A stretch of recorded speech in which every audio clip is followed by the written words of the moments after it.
Do you want to have the best day ever? I mean, really, the best day ever. A day that will amaze you. Drop you to your knees to weep to God saying, "Oh my God, thank you for my life."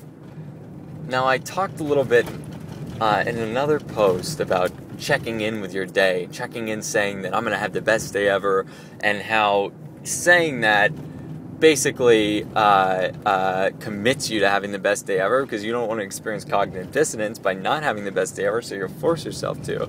But I'm going to give you a little secret right now. And that little secret is to invite synchronicity into your life.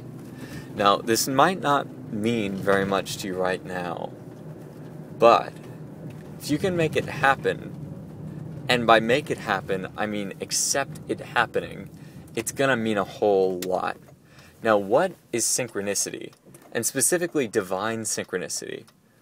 It basically means coincidences. It's one coincidence after the next.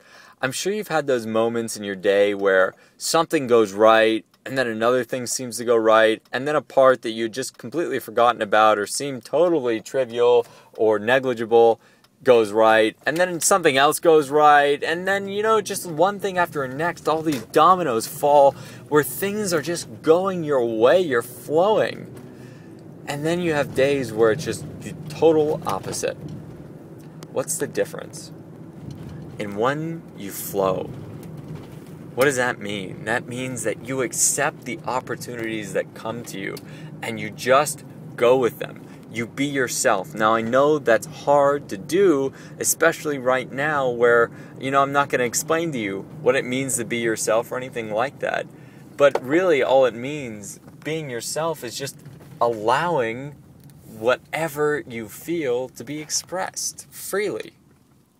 Flowing, just let it all out. So that's the first part.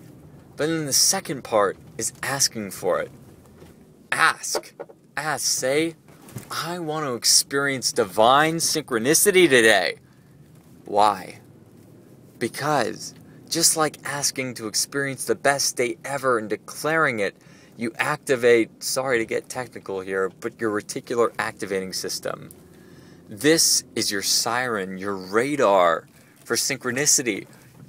And that's really what it is. It's actually a radar for synchronicity, to see whether or not things line up. And when they do line up, oh God, you're going to be happy. Because everything is going to turn out right. And one thing's going to lead to the next. And as one thing flows into another, you're going to experience more joy. You're going to experience more of the sublime and feel more awe for the miracle of life than you ever have.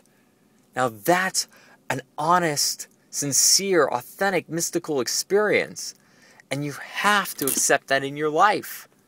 Otherwise, life is boring, dull, and drab.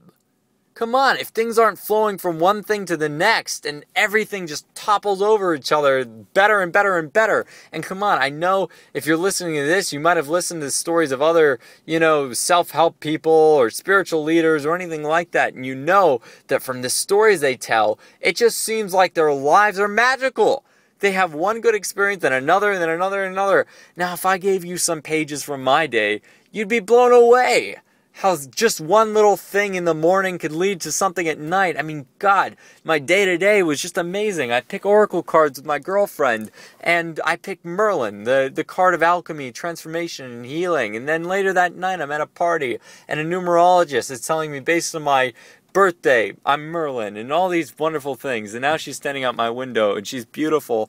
And we had an amazing clearing with a astrologer who just blew our minds. Oh, God, there's just so many things that happened today, which is why I'm sharing. Allow your day to be a day filled with synchronicity. Much love and many blessings. Tune in, ask for what you want, and allow it to flow into your life.